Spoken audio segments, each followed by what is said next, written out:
ma ogtahay muwaadin in dalkeena ay ka dhici doonto doorasho qof iyo cod ah sanadka 2020 codkaagana ay ku tartami doonaan musharaxiin iyo xisbiyo siyaasadeed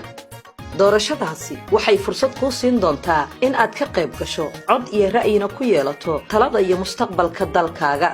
guddiga doorashooyinka waxa uu odayaasha dhaqanka uga mahadcelinayaa dadaalkooda iyo doorka muhiimka ah ee ka soo qaateen dib u unkida dawladnimada Soomaaliya iyo in ay sidoo kale dalka soo gaarsiiyeen xilli loo diyaar garoobayo doorasho qof iyo cod ah guddiga madaxa bannaan ee doorashooyinka qaranku waxa uu ka shaqaynayaa in laga gudbo nidaamka qabaliga ah isla markaasna dadka Soomaaliyeed xuquuqdooda doorasho dib loogu soo celsho muwaadiniinta Soomaaliyeed waxa ay 2020 fursad u heli doonaan in ay codkooda ku doortaan dadka ku matali doona xukunka dalka haddaba waa maxay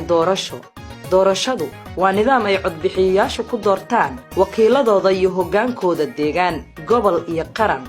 doorashadu waxaa sidoo kale lagu cayimaa wakiilada iyo hogaanka ay yeeshaan hay'adaha kale sida xisbiyada iyo ururada siyaasadeed maxay tahay muhiimadda